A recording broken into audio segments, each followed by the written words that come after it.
Ayan. Walking ako ngayon kasi medyo pagod na ako. Ayun.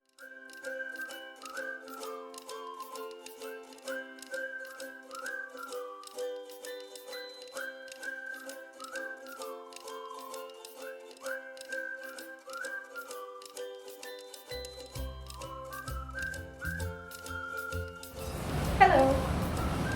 Welcome back to my channel, Everything with Julian.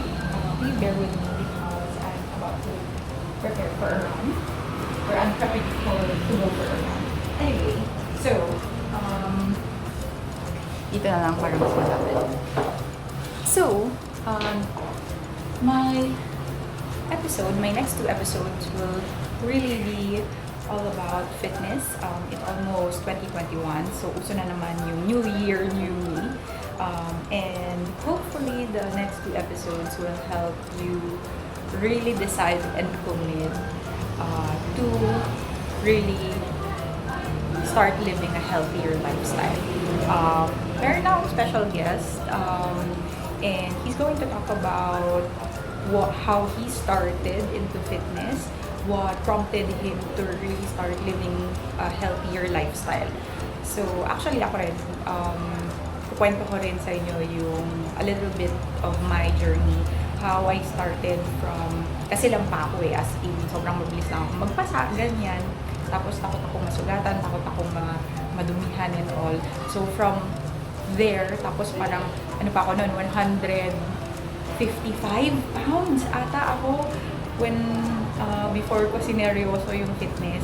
So I will briefly talk about my journey from that to now na yun, nakatapos ako ng trifecta, Spartan trifecta. So imagine, natapos ko yung 5 kilometers, 13 kilometers, and 21 kilometers with obstacles.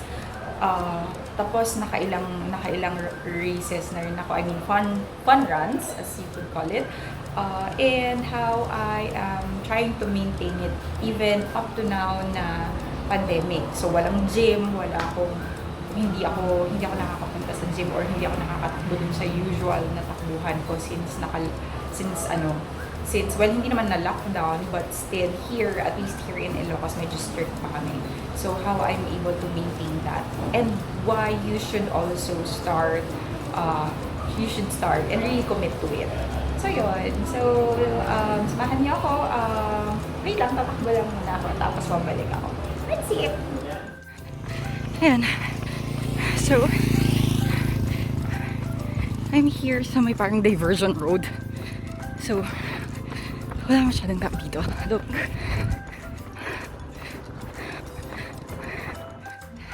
Kasi tagal ko nagpahinga.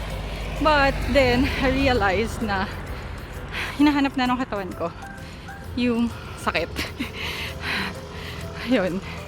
But, ayun. Hindi ako makadiscuss, nahirapan ako. Dito na lang ulit. But, ayun. So, I finished my run. It took me longer than yung before ako nag-rest. So, parang hindi naman siya back to zero. It's still faster compared to before when I really started. Pero hindi ako masaya dun sa performance ko. So yun. Wait lang. Medyo madilim.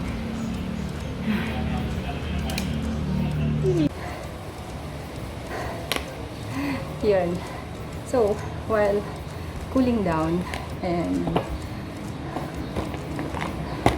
mag-take muna ako ng protein shake. By the way, this is my favorite. Just Way by Whale ko.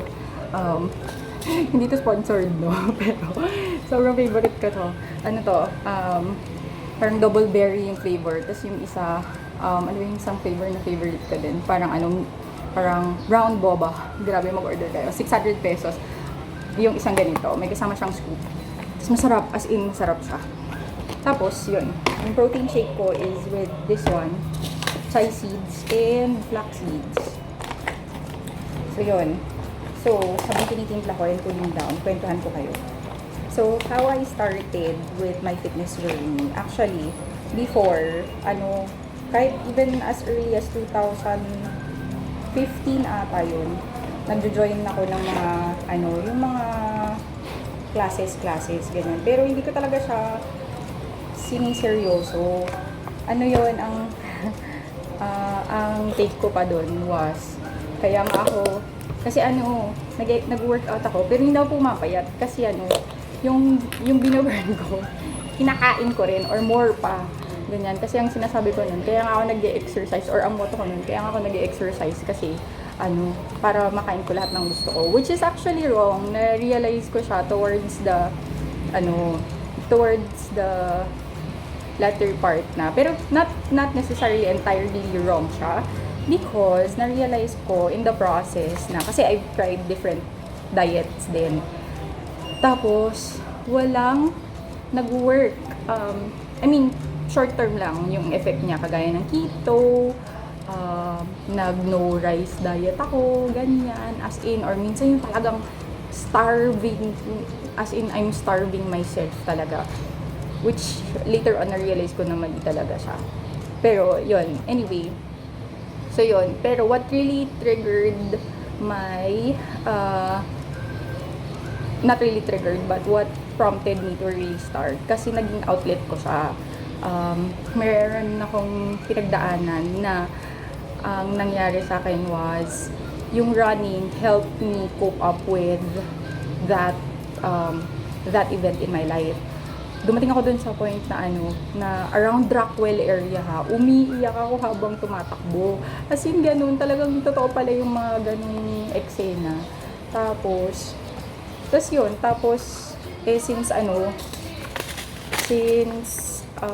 hindi, ayun, tapos parang,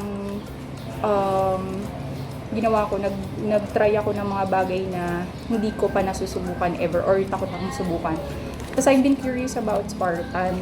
Tapos sabi ko, sige, hanap ako ng kasama ko mag-Spartan. Tapos mag-train ako for that. So yun, dun na nag-start na, ayun, sabi ko, kasi syempre pag nag-Spartan ka, hindi naman siya easy lang. As in, hindi siya yung parang mga fun run lang na takbo lang siya. Ito, takbo talaga. Tapos in between, meron kang obstacles na, sorry, minsan ko yun kasi may meeting siya sa office.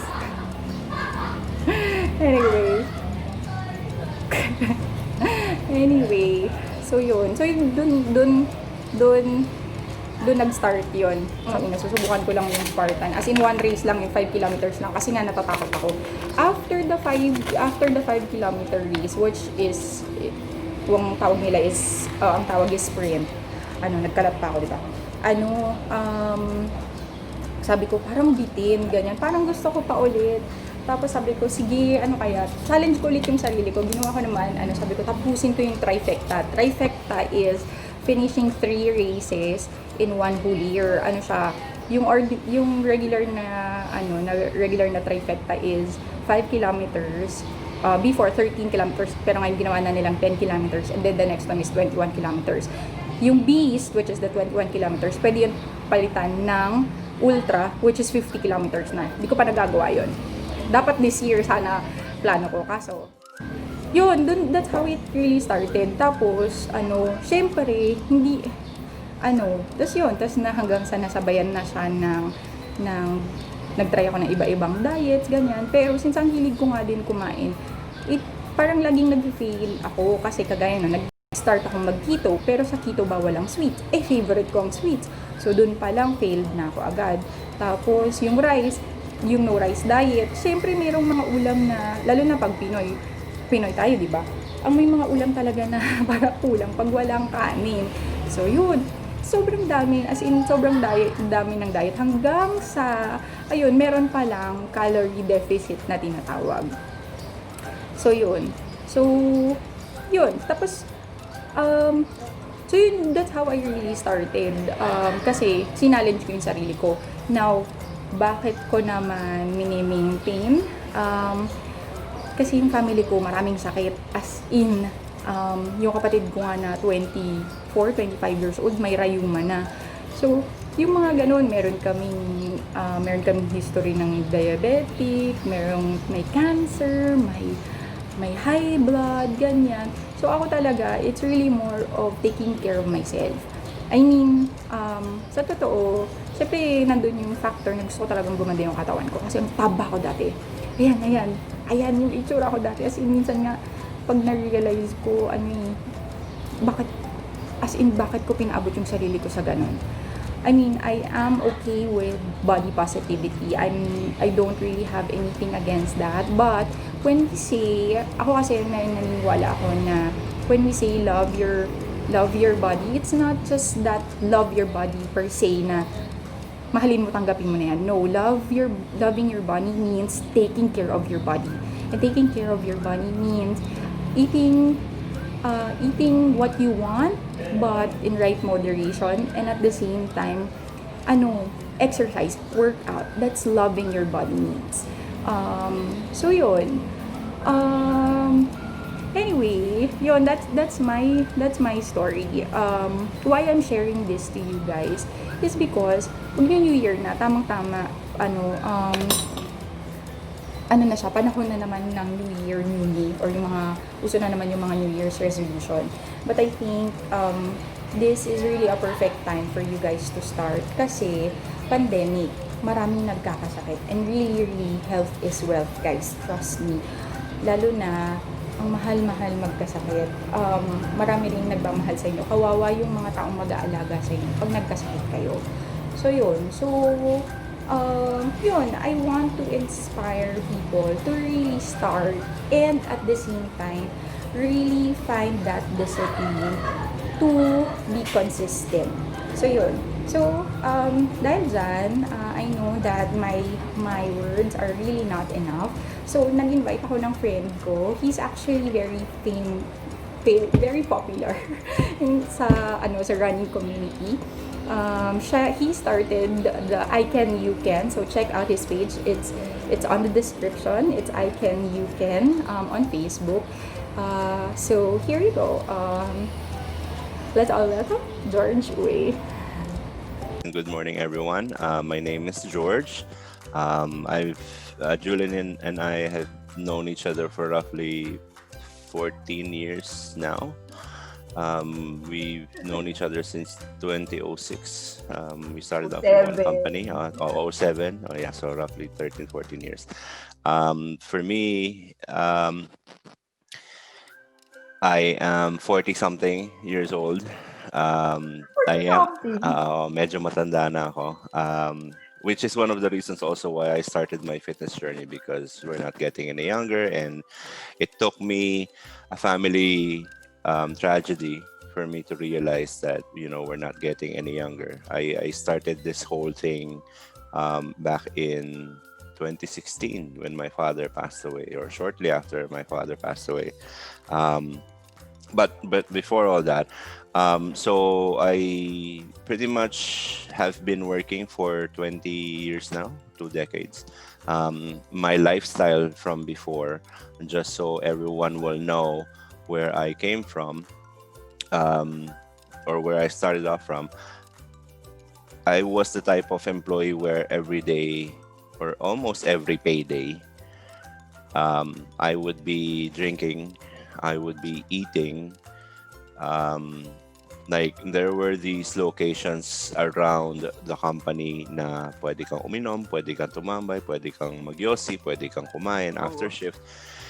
There would be a lot of times where Ethel, my wife, who used to be my girlfriend back then, would pick me up and take me home kasi I could no longer go home. I was that wasted. That was the kind of lifestyle that I had. Uuwi ako and wake up the next morning preparing for my next shift without even having the capacity to remember how I got home. It was that bad. That was the kind of person that I was. And I was big. I was really, really big. I was bordering on obese. Ganun na siya kalala. So, and to top it off, the kind of work that we have, and everyone in the call center industry can relate, is the type of work where we would normally just be sitting down, crunching numbers, doing coaching, listening to calls. That was the kind of lifestyle we had. So there was really no physical activity. So I fast forwarding it to 2016 when my father passed away, and I was there. I was the one who tried to revive him. I went into depression because the reason why we went to the US back then was to take care of them, to take care of him. He was given a clean bill of health when we arrived, actually, for his last checkup. And which is why it was a surprise. It was really, really, we were really caught off guard that he just had a massive heart attack. And I tried to revive him before the paramedics arrived, and but it was a little too late. The silver lining is that he went really, really fast. The doctor said that as soon as he dropped on the floor, and even before I started reviving him, he was already gone. So he didn't feel any pain, which is the best I could say versus what everyone in the family went through. But anyways, after that, it triggered a family-wide testing.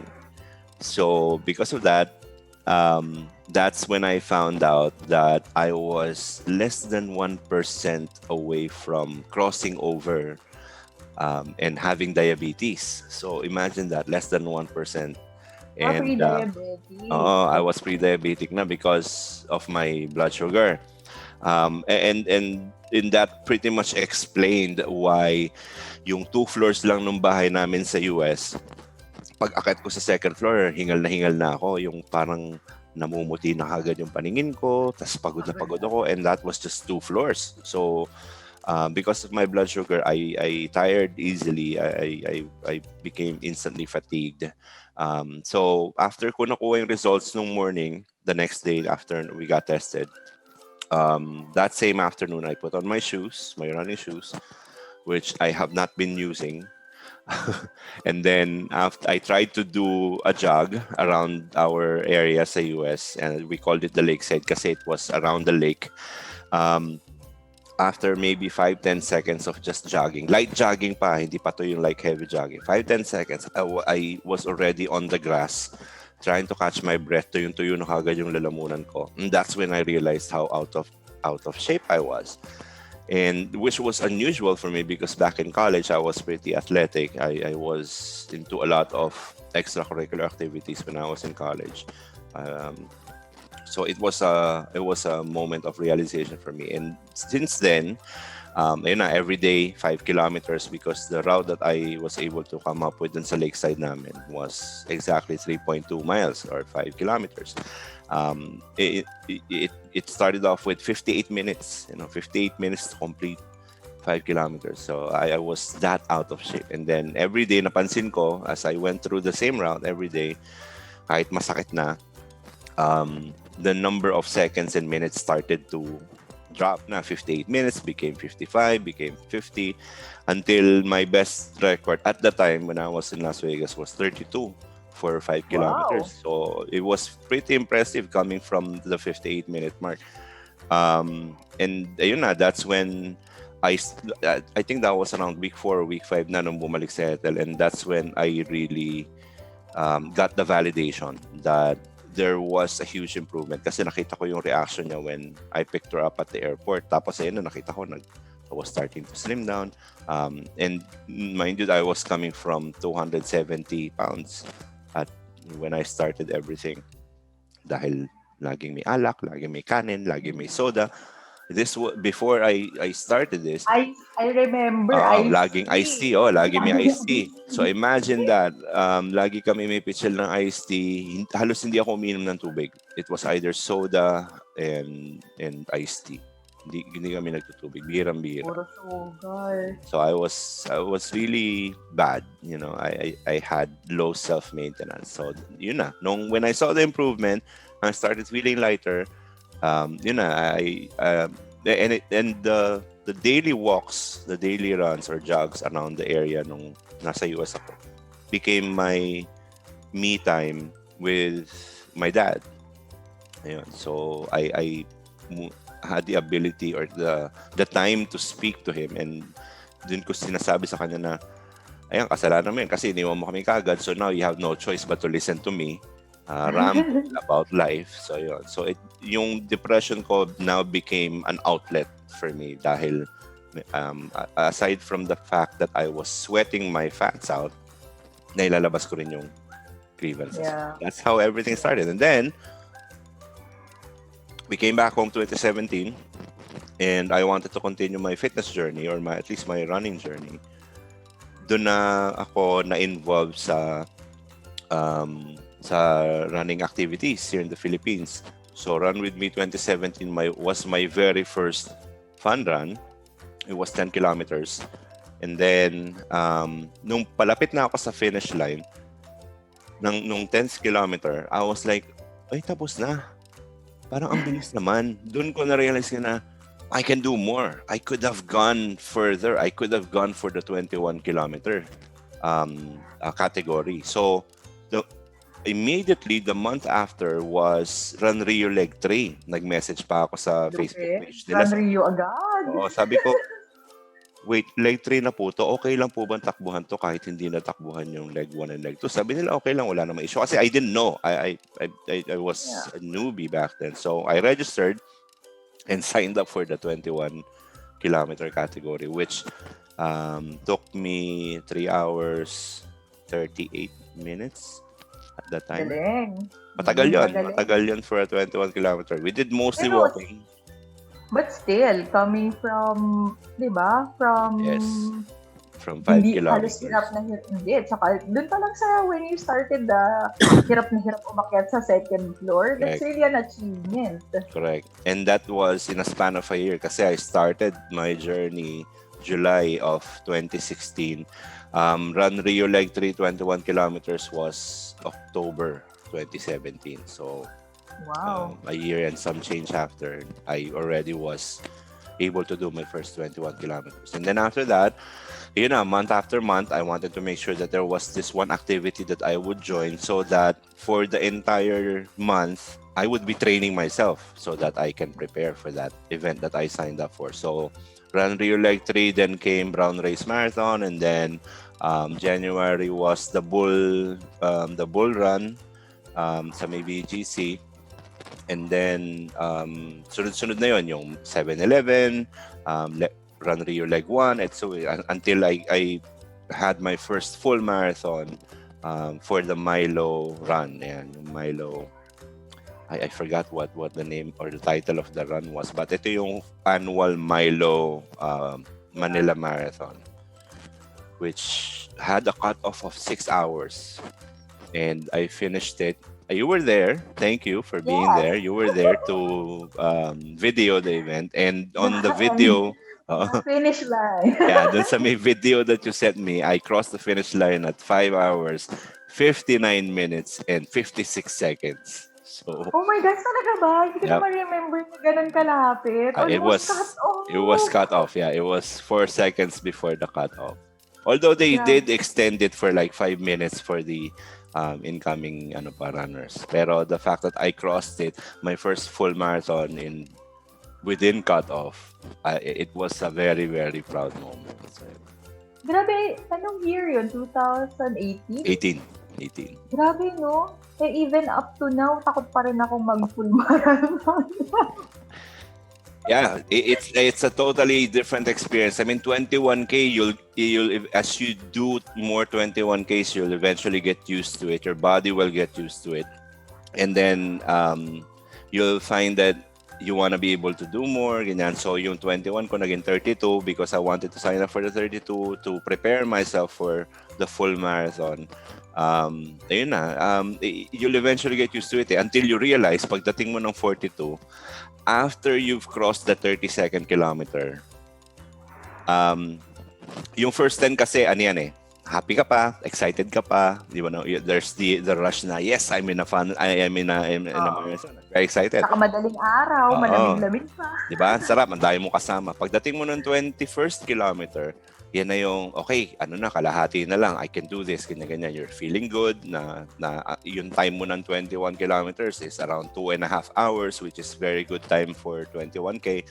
And then, pag cross mo ng 32nd kilometer, that's when everything that's physical, that's where all your training starts to go out the door. And it then becomes mental. Yun na yung, okay na 32nd kilometer na ako, what else do I need to prove? di ba? I've done several 21 kilometers already. Ano pang kailangan kong patunayan sa sarili ko? Wala man akong kailangan patunayan sa mundo. Wala man akong kailangan patunayan sa family ko. Nakikita naman nila tumatakbo ko. They see the improvement. It then becomes that mental challenge na, Saka yung di ba, yung thought na, bakit ko ginagawa to sa sarili ko? yes, di Pinahirapan ba? Parang, ko na. why do I need to subject Una sa myself lahat, into mahalang magbayad sa race. yun pa, di ba? I remember, every time there was a corner where a medic was stationed, merong ambulance yan eh. There was maybe 1 or 2 instances nung Milo na talagang huminto ako doon para magpalagay nung spray, magpa-apply nung spray. And then, there was this thought na, pwede na akong maupo dito and then magpaano na lang ako eh. Magpadala na lang ako hanggang finish line eh. And then sabi ko noon, sige, 1 more kilometer. Yun na lang. That's how I condition my mind na, we get 1 more kilometer. And then pahinga, 1 more kilometer, pahinga. Before I was able to finish the Milo Marathon, there was this one Jollibee branch in Bautista, sa may Buendia, in corner Bautista. Sabi ko, wala na talaga, wala na akong energy. So I stopped there. I ordered a burger and pineapple juice. During the marathon to? During the marathon to. This was around 7 in the morning na kasi 9 a.m. yung cutoff. Sabi ko, sige, I got 2 hours or 7:30, somewhere around that time frame. So, umorder ako ng food. Naupo ako. Sabi ko dun sa may crew, Kuya, orasan mo ako. 15 minutes, wake me up. I need to go back to the run. Sabi niya, sige sir, ganyan. Tapos, sabi ko, pag ginising mo ko, gusto ko yung biglaan. Kasi alam ko pag, we've been working in this industry for so long, alam natin pag bigla tayong ginising, within 10 to 15 minutes, yung rush ng energy, bigla din eh. Sabi ko, kailangan biglain mo ako. Sabi ko, so, true enough, he followed everything according to instructions. He slammed his hand on the table and I was like, talagang instantly gising ako. So, nagpasalamat ako sa kanya and that's when I noticed na yung nameplate niya said art. And that's the name of my dad. So, it gave me a lot more than just the adrenaline rush to get back into the race. Ayun na, tapos yung mga taong lumampas sa akin no nasa BGC area pa ako na alam kong malayo na nila akong iniwan, unti-unti nahahabol ko na sila papunta sa may finish line. And ayun, true enough, you were there, you were able to see me struggling but still smiling na ayan na yung finish line. So that's the whole 42 marathon. And then ayun na, that's when I started looking into other fitness-related activities. So, ayan na yung Spartan. And then, I considered biking din. Pero I realized that the triathlon route was going to be more expensive. So, sabi ko, sige, napatunayan ko na yung lahat ng kailangan ko patunayan, at least to myself. You don't need to prove anything to anyone anymore. I'll just stick to running because it's easy, it's free. All I need to do is spend on a pair of shoes and that's it. The road is free. And I only need to spend 1% of my time each day, which is an hour. Hindi ko pa rin makita yung sarili ko na mag-full marathon. Kasi, di ba nga, yun lang half Mary na ginawa natin. Umiiyak pa ako. Oo nga, mangiyak-ngiyak ka na nun. I remember nung nasa may last 500 meters tayo, dun sa may U-turn, nung Nat Geo, papunta sa finish line. I remember na may nakita ka na kakilala mo. Sabi ko, sige, pwede na kitang iwan dyan. And that's pretty much how I finished it. Yeah, I remember. But preparation ko rin kasi yun for the beast ng Right. Spartan. In fairness, at least alam ko kung gaano kalayo yung ano. Kaya lang pala, ang mali ko lang nun, kasi road yung yung Nat Geo. Pagdating Yes. pagdating nung Spartan, medyo namatay ako ng konti. Kasi yun yung sa lahar eh. Right. Yeah. Anyway, so yeah, that's very... Ang ganda ng story mo. So, yun, kailangan talagang merong may wake-up call talaga. Parang may wake-up call na nangyari. Para Actually, yun din yung fear ko kasi nga, kami, ang dami naming sakit as a family. So, ayokong dumating ako sa point na, alam mo yun, high blood sila, meron silang iba pa yung history ng cancer, meron pa kaming mga diabetic. So, alam mo yun, parang lahat ng sakit ata, pwede kong makuha. So, yun din yung what prompted me to really work hard for it. So yun, so that was George Uy. Well, hindi pa tapos yung interview ko sa kanya, but we will cut it muna for the meantime. Please subscribe to my channel, and for part 2, we will talk about the changes na napansin niya sa buhay niya and sa katawan niya, yun, when or from before and after his journey. Well, not really after kasi hanggang ngayon pa naman, ano pa rin yun, continuous process pa rin yun. And that's it. Bye-bye!